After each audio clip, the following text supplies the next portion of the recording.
शुभेंदू अधिकारी होणार पश्चिम बंगालचे मुख्यमंत्री। बंगाल भाजपा विधिमंडळ गटाची बैठक संपन्न। अमित शहा यांच्या देखरेखीत नेता निवड। पश्चिम बंगालमध्ये नेता निवड। शुभेंदू अधिकारी एकमताने निवडले गेले। केंद्रीय निरीक्षक अमित शहा यांची घोषणा।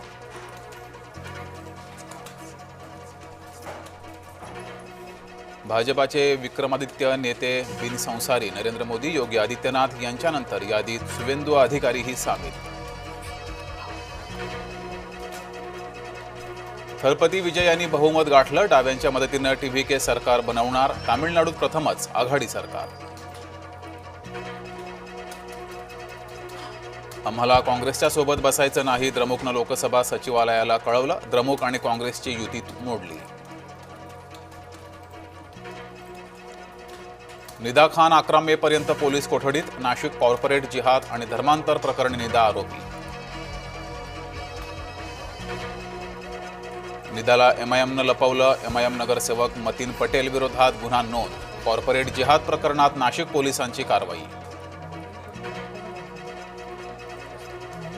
निदा खान खुनी किंवा दरोडेखोर नाही, इम्तियाज जलील। निदा खानला पाठीशी घालतायत का? जलील यांच्या भूमिकेवर प्रश्नचिन्ह। एमआयएम अशा प्रवृत्तींना पाठिंबा देतं। जलील यांच्यावर कारवाई करा। मंत्री संजय शिरसाडांचा एमआयएमवर हल्लाबोल। 2 कॉर्पोरेट जिहाद्यांची आज पुन्हा चौकशी। न्यायालयीन कोठडीतून चौकशीसाठी पुन्हा घेतलं ताब्यात।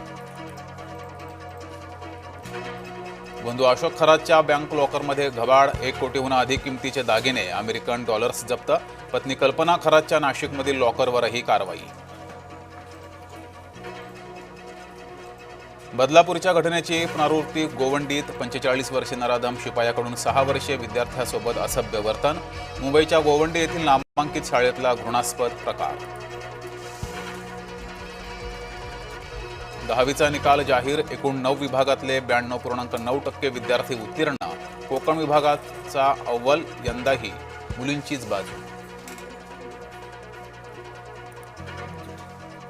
राज्यात भोंदूंचा सुळसुळाट। माढ्यातून आणखी एका भोंदूला अटक। विरकर महाराजवर लाखोंची फसवणूक केल्याचा गुन्हा नोंद।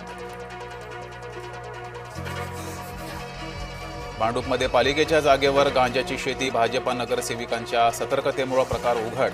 जागृती पाटलांच्या आदेशानुसार गांजाची शेती केली उद्ध्वस्त।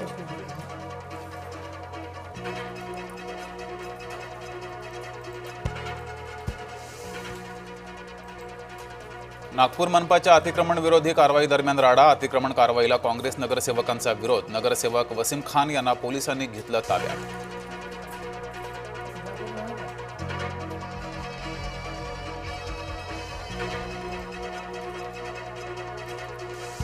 जन्मदात्या पित्याकडून पोटच्या मुलीवर अत्याचार। तब्बल 1.5 वर्षानंतर गुन्ह्याची नोंद। लोणावळ्यात नात्याला काळीमा फासणारी धक्कादायक घटना।